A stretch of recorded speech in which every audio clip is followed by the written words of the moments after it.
नमस्कार दोस्तों, मैं एस्ट्रोलॉजर सचिन स्वागत और अभिनंदन करता हूं अपने सभी प्रिय दर्शकों का। श्राद्ध पक्ष, श्राद्ध क्यों होता है, पितृदोष कैसे होता है, पितृदोष को दूर करने का उपाय क्या है? ये आपके प्रश्न में, आपके दिमाग में ऐसे प्रश्न होंगे, इनका उत्तर मैं इस वीडियो में दूंगा। आप सभी लोग चैनल से जुड़ें, चैनल को सब्सक्राइब करें, बेल आइकन के बटन को दबाएं, फेसबुक और इंस्टाग्राम पर भी हमें फॉलो करें।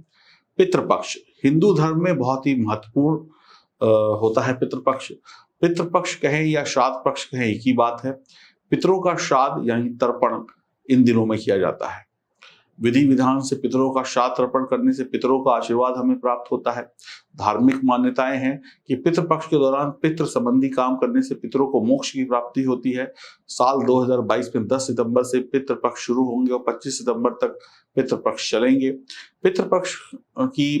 पितृपक्ष जो है वो मृत्यु की तिथि से निकाला जाता है कि जिस व्यक्ति की जिस दिन मृत्यु होती है उस तिथि के अनुसार उसका श्राद्ध का दिन निकाला जाता है। अगर किसी व्यक्ति की मृत्यु की तारीख नहीं पता हो तो पितृपक्ष की अमावस्या तिथि पर श्राद्ध कर्म किया जाता है। सर्वपितृ अमावस्या 25 सितंबर 2022 की होगी। और श्राद्ध विधि क्या होती है, इस विषय में भी मैं आपको थोड़ी सी जानकारी दे दूं ताकि आप लोग चीजों को समझ सकें। किसी योग्य ब्राह्मण को बुलाकर श्राद्ध कर्म कराएं, पिंडदान तर्पण कराएं। श्राद्ध कर्म में पूरी श्रद्धा से ब्राह्मणों को दान दें, वस्त्र दान दें, जो भी आप दान दे सकते हैं वो दान दें, दक्षिणा दें और किसी गरीब या जरूरतमंद की सहायता भी करें तो और भी अच्छा होगा। साथ ही साथ गाय, कुत्ते और कौवे के लिए भोजन का अंश निकालें और यदि संभव हो तो किसी नदी के किनारे, गंगा नदी या किसी बहती हुई नदी के किनारे या किसी भी प्रसिद्ध नदी के किनारे उसके तट पर श्राद्ध कर्म यानी तर्पण करने से बहुत अच्छा फल प्राप्त होता है। अगर ऐसा संभव नहीं है तो आप घर पे करें, घर पे भी अच्छे परिणाम प्राप्त होंगे। तो घर पर अधिकतर लोग करते हैं। श्राद्ध संपूर्ण होने पर ब्राह्मण को यथाशक्ति दान दें, भोजन कराएं। पूजा के पश्चात जल तर्पण करें। गाय, कुत्ते, कौवे को उनके हिस्से की रोटी खिलाएं, जो भी आपने पकवान बनाए हैं वो सब खिलाएं। भोजन डालते समय जब भी गाय को और कुत्ते को और कौवे को डालें तो अपने पितरों को याद करें और उन्हें प्रसाद ग्रहण करने को कहें। जब भी ब्राह्मण देव को भोजन दें तब भी अपने पितरों को याद करें। और श्राद्ध में श्राद्ध की जो कर्म होता है इसमें क्या क्या सामग्री लगती है इसको भी आप जान लें, क्या क्या सामान आपको चाहिए। रोली, सिंदूर, छोटी सुपारी, रक्षा सूत्र, चावल, जनेऊ, हल्दी, देसी घी, शहद, काला तिल, तुलसी पत्र, पान का पत्ता, जौ, हवन सामग्री, गुड़, मिट्टी का दिया, रुई और धूप बत्ती वगैरह, जौ का आटा, दही, गंगा जल, खजूर, केला या मौसमी फल, सफेद फूल, थोड़े से गाय का दूध और देसी घी और चावल, सौंग के चावल और क्या कहते हैं गन्ना और क्या बोलते हैं कुशा और मूंग, ये सब का प्रयोग होता है। ये देखिए, जो ब्राह्मण आपके घर आएंगे उनको ये सब पता होता है। हर ब्राह्मण का विधि विधान कराने का तरीका अलग अलग होता है। कोई कुछ मंगाता है, कोई कुछ मंगाता है, तो एक दो चीजों में परिवर्तन हो सकता है। अब इस पूजा पाठ हो गया, आपका तर्पण हो गया, कुछ लोग हवन कराते हैं, कुछ लोग हवन नहीं कराते हैं। ये सबके अपने जो रीति रिवाज चले आ रहे हैं उस हिसाब से सब लोग कराते हैं।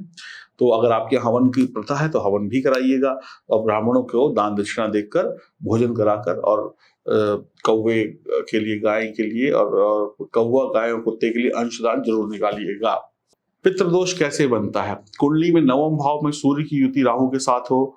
सूर्य राहु जिस भाव में बैठते हैं उस भाव के फलों को कम कर देते हैं या कहीं समाप्त कर देते हैं।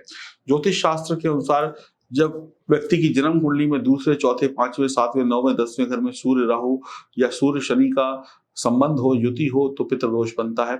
लग्नेश यदि 6, 12वें में हो और लग्न में राहु हो तो भी ये पितृदोष बनता है। सूर्य राहु का दृष्टि संबंध भी पितृदोष का निर्माण करता है।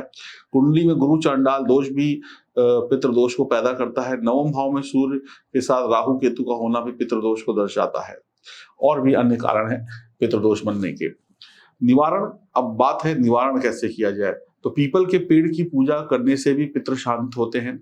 सोमावती अमावस्या जब आती है, हर साल आती है, तो सोमावती अमावस्या को दूध खीर बनाकर पितरों को अर्पित करें। प्रत्येक अमावस्या को एक ब्राह्मण को भोजन कराएं, गरीबों को दान दक्षिणा दें पितरों के नाम पर, तो भी पितृ शांत होते हैं। कुंडली में पितृ दोष हो तो घर की दक्षिण दिशा में जो भी आपके पितृ हैं उनकी फोटो दक्षिण दिशा की दीवार पर लगाएं और स्वर्गीय पूर्वजों की फोटो पर पुष्प वगैरह चढ़ाएं, माला वगैरह चढ़ाएं और रोज उनके सामने नमस्कार करें और उनका आशीर्वाद प्राप्त करें। पितरों के नाम पर दान करें। कोई मंदिर बनवा सकता है, मंदिर बनवाए, कोई धर्मशाला बनवा सकता है, स्कूल अस्पताल बनवा सकता है, नल लगवा सकता है या अन्य छोटे बड़े दान पितरों के नाम पर करने से भी पितरों को सुख शांति मिलती है, उनका आशीर्वाद मिलता है, पितृदोष का प्रभाव कम होता है। श्री भगवत गीता का पाठ करने से भी पितृदोष शांत होता है। पितृदोष कैसे खत्म कर सकते हैं, तो आप ये करें, अश्विनी मास की कृष्ण पक्ष में पूर्वजों को मृत्यु तिथि के अनुसार उनका दिन निकालें कि किस दिन उनका श्राद्ध आएगा और कुशा पुष्प शुद्ध जल गंगा जल लेकर उनका पिंडदान तर्पण आदि करें, खुद करें या किसी योग्य ब्राह्मण से करवाएं और ब्राह्मणों को दान दक्षिणा दें, भोजन दें, कौवे कुत्ते और गाय को अंश दान दें भोजन का। और बाकी आपके जो ब्राह्मण आपके घर पूजा करने आएंगे वो आपको संपूर्ण विधि बता देंगे। और पितृदोष की पूजा घर के अलावा कहाँ कहाँ कराई जा सकती है, जैसे मैंने पहले बताया, आप किसी नदी के तट के किनारे कर सकते हैं, त्र्यंबकेश्वर में कर सकते हैं, नासिक में कर सकते हैं, गया में कर सकते हैं, रामेश्वर में कर सकते हैं, हरिद्वार में कर सकते हैं, उज्जैन में कर सकते हैं। वैसे त्र्यंबकेश्वर को सर्वश्रेष्ठ माना गया है, बाकी आप अपने घर में भी कर सकते हैं, लेकिन करिए जरूर, इसको भूलिएगा नहीं, इसको इग्नोर मत कर दीजिएगा, आप करिएगा जरूर, क्योंकि अगर ये ऐसा वक्त है जहां पर अगर आपके पितृ आपसे नाराज हुए तो आपको बहुत दिक्कतों का सामना करना पड़ेगा। अगर पितृ नाराज होते हैं तो फिर समझ लीजिए घर में बरकत नहीं रहती, पढ़ाई लिखाई ठीक से नहीं चलती, नौकरी ठीक से नहीं चलती, व्यापार ठीक से नहीं चलता, लड़ाई झगड़े होते हैं, रिश्ते अच्छे नहीं रहते हैं, घाटे पड़ने लगते हैं, बहुत कुछ बुरा होने लगता है। और पितृ अगर खुश हो जाएं तो समझ लीजिए ऊपर से आशीर्वाद मिलता है, आपको सब कुछ बढ़िया बढ़िया होता हुआ दिखाई पड़ेगा। जो आपके अपने थे, जिन्होंने आपके लिए बहुत कुछ किया, अगर आप उन्हें भूल जाएंगे तो वो भी आपको भूल जाएंगे। आप उन्हें भूल जाएं तो आप तो यहाँ पर ऐश की जिंदगी जी रहे हैं, लेकिन वो आपके भरोसे बैठे हैं कि जिनको मैं यहाँ छोड़ के गया हूँ, जिनके लिए अपनी मेरी जिंदगी का एक एक वक्त दे दिया, वो मेरे मृत्यु के पश्चात मेरे लिए क्या करता है या क्या करती है। जरूर करिएगा, ये मेरा विनम्र आग्रह है। और अगर आप लोग को डेट वेट नहीं पता है, भूल गए हैं, तो आप लोग सर्व पितृअमावस्या पर किसी योग्य ब्राह्मण को बुलाकर करें। आप हलवा, पूड़ी, खीर, ये सब चीजें जरूर बनाएं। अगर नहीं कर सकते हैं किसी कारणवश तो फलों से भी कर सकते हैं। किसी ब्राह्मण को फल का दान दें, वस्त्र का दान दें, दूध वगैरह पिलाएं, जरूर करें। मैं कुछ ना कुछ तो जरूर करें और विधि विधान से करें। मैं तो यही कहूंगा, ये एक ऐसा सुखद अवसर है आपके जीवन में। ये जो दिन है, ये ऐसे सुखद दिन है जब आपका कल्याण हो सकता है। तो पितरों को याद करें, उन्होंने आपके लिए बहुत कुछ किया है, अब आपकी बारी है। और जब आप करेंगे तो आपकी संतान देखेगी, आपके घर के लोग देखेंगे तो वो भी आगे करेंगे। जब आप अपने रीति रिवाजों को अपनी संतान, अपने बच्चों को बताएंगे ही नहीं तो वो भी कैसे करेंगे, है ना। तो आप खुद करिए, उनको भी ज्ञान दीजिए, क्योंकि मृत्यु तो सबको आनी है। तो उम्मीद करता हूं आप अपने पितरों के लिए वक्त निकालेंगे, उनका आभार व्यक्त करेंगे और सदैव उन्हें याद रखेंगे, भूलेंगे नहीं। और उनके लिए हर श्राद्ध पक्ष जब आएगा उनके लिए प्रार्थना पूजा करेंगे और हर अमावस्या पर उनके लिए कुछ ना कुछ दान पुण्य करते रहेंगे। उनके नाम से करिए, आपका ये लाखों करोड़ों की दौलत सब यहीं छूट जाएगी। कुछ बढ़िया करेंगे तो आपको बहुत आनंद आएगा और आपके दिन दूनी रात चौगुनी तरक्की भी होगी। कोई और प्रश्न है, कोई और समस्या है तो आप हमें बता सकते हैं।